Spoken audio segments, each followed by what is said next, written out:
కారం రంగు రుచితో ఉంటుంది. ఆచి మిరపపొడి అదరగొట్టే కారం రంగు రుచి.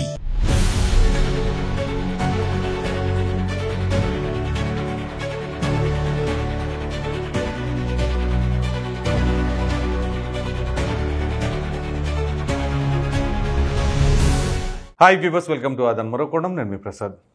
వంశీని చూసి కొడాలి అమెరికాకి జంప్. విషయం ఏంటి అంటే వల్లభనేని వంశీ, కొడాలినాని రెండు ప్రక్క నియోజకవర్గాలే, ఇద్దరు ఒకటే పార్టీ, ఒకటే సామాజిక వర్గం, మంచి చిగిరి దోస్తులు.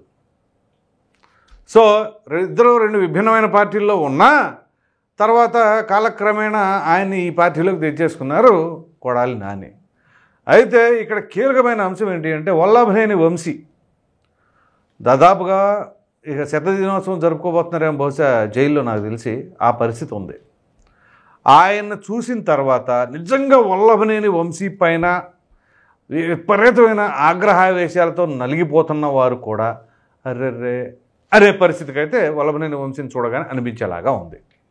దానికి గల ప్రధాన కారణం ఎవరు ఏంటి అని అంటే తెర వెనుక కొడాలి నానినే అని చెప్పేసి సోషల్ మీడియాలో కూడా వార్తా కథనాలు వస్తున్నాయి. ఎందుకంటే వాళ్ళిద్దరి మధ్య ఉన్న బంధం అట్లాంటిది. సరే, తర్వాత ఇక ఆయన ఈ పార్టీలోకి తీసుకొచ్చిన తర్వాత తీసుకురావడం కాకుండా ఇక విపరీతంగా మాట్లాడతాం. అయితే ఇక్కడ వల్లభనేని వంశీ మాట్లాడిన ఆ పదం వలన కొడాలి నాని మాట్లాడిన భాషా పదజాలం కంటే కూడా ఆ ఒక్కటి ఎక్కువ టార్గెటెడ్ అయిపోయింది. అయితే ఈ టార్గెట్లో భాగంగా ఇక్కడ ముందు వల్లభనేని వంశీ మరి టార్గెట్లో భాగమో లేకపోతే స్వయంకృతాపరాధమో ఏ విధంగా చూసుకున్నా కానీ వల్లభనేని వంశీ బలైపోయాడు ఫస్ట్. సో ఆ బలవడానికి గల కారణం ఎవరు? ఒకటి కొడాలి నాని ఇచ్చిన సపోర్టు, ఎంకరేజ్మెంట్, దానికి తగినట్టుగా వాళ్ళ అధిష్టానం కూడా నీకు ఎందుకు వెనకాల నేను ఉన్నాను అన్నారు. నీకు గ్లామర్ బాయ్, సూపర్ బాయ్, అది ఇది అనేసరికి ఇంకా ఆయన ఏదైనా కానీ ఇవాళ అనుభవిస్తుంది ఎవరు అంటే అతని భార్య. పాపం ఆమెకేం సంబంధం లేదు, కానీ అనుభవిస్తుంది ఆమె భార్య, పిల్లలే. అయితే ఇక్కడ వల్లభనేని వంశీని ఈ 3 నెలలుగా చూస్తున్న తర్వాత కానీ లేదు దానికి ముందు కావచ్చు, ఇక ఖచ్చితంగా ఇది టార్గెటెడ్ పర్సనే అని వాళ్ళు ఫీల్ అయినా ముందుగా తెలుగుదేశం పార్టీ కేడర్ కావచ్చు, కార్యకర్తలు కావచ్చు, అభిమానులు కావచ్చు, ప్రతి ఒక్కరూ అసలు కూటమి అధికారంలోకి రాగానే ఫస్ట్ టార్గెట్ ఎవరు అంటే కొడాలి నానియే అనుకున్నారు. అంతెందుకు ఎన్నికల కౌంటింగ్ అయిపోయిన తర్వాత కూడా గుడివాడలో చాలామంది టీడీపీ కార్యకర్తల అభిమానులు యువతే ఇంటి మీదకి వెళ్ళి రాళ్ళు కూడా విసిరారు. నువ్వు బయటికి రారా, ఎందుకంటే ఏమన్నాడు, టచ్ చేయి, ఆడి బూట్లు దుడుతా, ఓడిపోతే ఈడి బూట్లు దుడుతా అని చెప్పేసి కొడాలని మాట్లాడిన మాటలు కూడా ఉన్నాయి. దానికి తగినట్టుగా అనుచితమైన వ్యాఖ్యలు కూడా ఉన్నాయి. సో ఈ కట్టలు తెంచుకున్న ఆవేశంతో ఎన్నికల కౌంటింగ్ రోజున ఆ ఫలితాలు ఇక ఇంచుమించు ఫైనల్ రౌండ్కి వచ్చిన మూమెంట్లోనే ఇంటి మీదకి దాకా వెళ్ళిపోయారు. సో ఇక అప్పటి నుంచి కొంత సైలెంట్గా ఉన్నారు. దాని తర్వాత మరలా వల్లభనేని వంశీ జైల్లో ఉన్నప్పుడు మాత్రం పరామర్శకు బయటకు వచ్చారు. అంతవరకు బాగుంది కదా.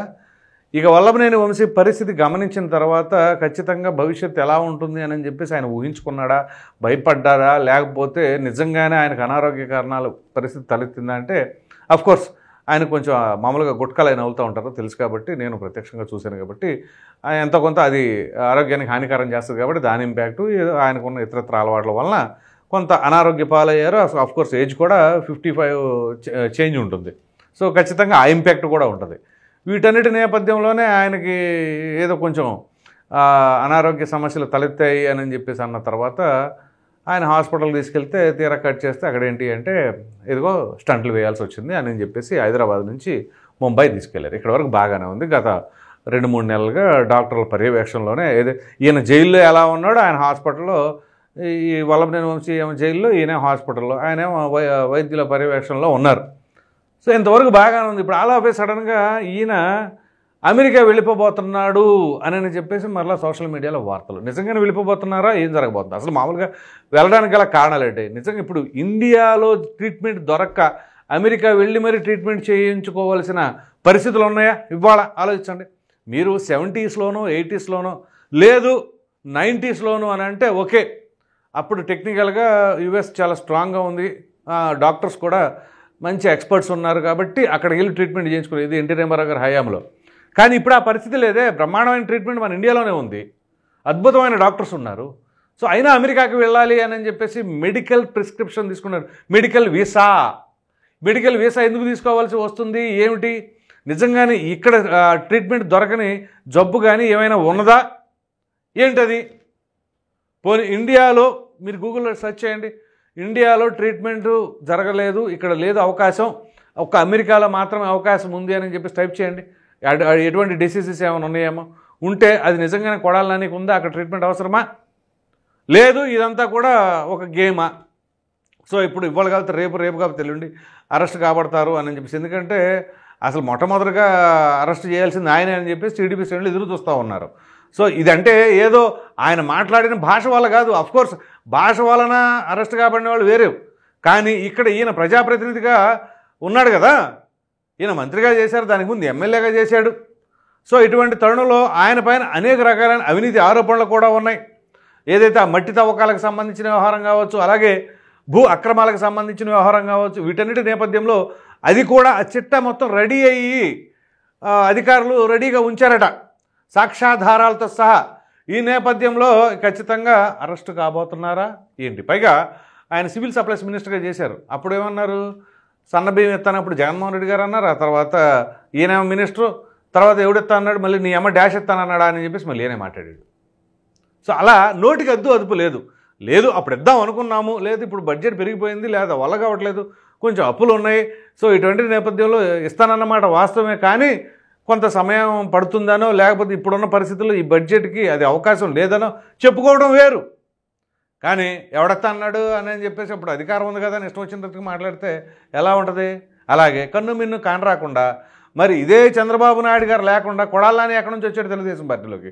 అసలు రాజకీయ ఆరంగేయడం ఎలా జరుగుతుంది? మరి అటువంటి వ్యక్తికి ఆలాపే సడన్గా చంద్రబాబు నచ్చలా, ఈయనకు నచ్చలేదు కాబట్టి ఆటోమేటిక్గా ఆ రుద్దుడు ఏదో వల్లభనేని వంశీకి రుద్దేశాడు. చివరికి వల్లభనేని వంశీ ఫస్ట్ బలైపోయాడు. ఇప్పుడు వల్లభనేని వంశీ చూసిన ఊరి నాయన ఇదేదో మామూలుగా లేదనుకున్నాడు, అదేంటి టచ్ అయ్యి అన్నాడు, టచ్ చేసి చూడంటే ఆ పాప ఆయన టచ్ చేస్తే ఈయన లేడు మరి.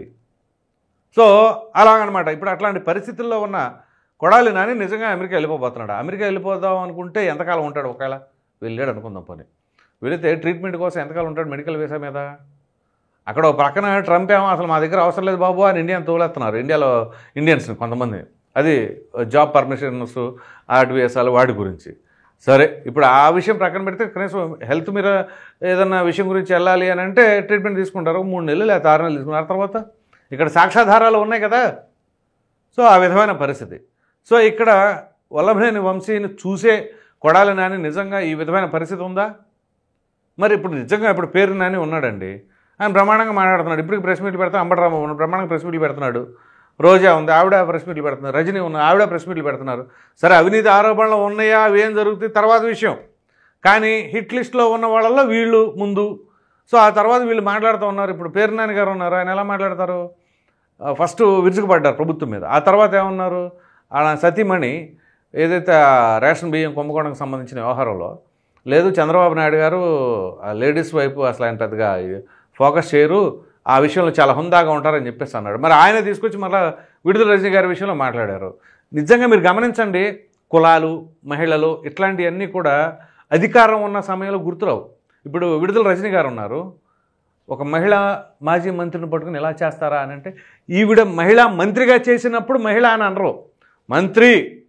అప్పుడు ఏదైనా వీళ్ళు for example Balaji stone crushers అనుకుంటా, వాళ్ళపైన చేసినప్పుడు మంత్రి అంతే, మహిళా మంత్రి కాదు. మహిళ అని ఎప్పుడు గుర్తొస్తుంది? అధికారం ఉన్నప్పుడేమో మహిళ, బీసీలు ఏం గుర్తురావు, అధికారం కోల్పోయినప్పుడు మాత్రం మహిళలు అనే విషయం గుర్తొస్తుంది, బీసీలు అనే విషయం గుర్తొస్తుంది, కులాలు అన్నీ పుట్టుకొచ్చేస్తాయి. సో ఆ విధంగా ఉండదన్నమాట. సో అధికారం ఉన్నప్పుడు ఆ మాటలు, లేనప్పుడేమో ఈ మాటలు.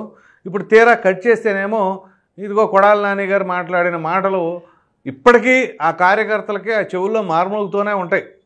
సో ఈ నేపథ్యంలోనే ఈయన సర్లే ప్రస్తుతం ఏదో అనారోగ్య కారణాలతో ఇబ్బంది పడుతున్నాడు కదా అని చెప్పేసి వాళ్ళు కొంచెం ఆగారు, కానీ ఆ కోపం మాత్రం ఇంకా చల్లారలా. ఈ నేపథ్యంలోనే ఇట్లాంటి వార్తలన్నీ కూడా తెరపైకి రావడం అనేది ఒక విధంగా చెప్పాలి అంటే మరి ఏం జరగబోతుంది ఏంటి? ఒకవేళ ఇదే జరిగినా ఖచ్చితంగా 1 నెల తీసుకుంటాం, లేకపోతే 2 నెలలు తీసుకోండి, 3వ నెలైనా అరెస్ట్ కాక తప్పదు. ఈ నేపథ్యంలోనే ఇక వల్లభనేని వంశీని చూసిన తర్వాత చాలా వరకు ఇక వీళ్ళు డిఫెన్స్ మోడ్లోకి వెళ్ళిపోయారు. డిఫెన్స్ మోడ్ కూడా కాదు, ఒక విధంగా చెప్పాలంటే సైలెంట్ మోడ్లోకే వెళ్ళిపోయారు. ఇది మొత్తానికి పరిస్థితి. ఈ వీడియో కనుక మీకు నచ్చినట్లే లైక్ చేయండి, షేర్ చేయండి. అదేవిధంగా వల్లభనేని వంశీని చూసి మరి కొడాలి నాని ఏమైనా సరే మెడికల్ వీసాతో యుఎస్ వెళ్ళిపోవాలనుకుంటున్నారా, లేదా అసలు కారణం ఏంటి అని మీ అభిప్రాయం కామెంట్ సెక్షన్లో తప్పకుండా తెలియజేయండి. Thank you.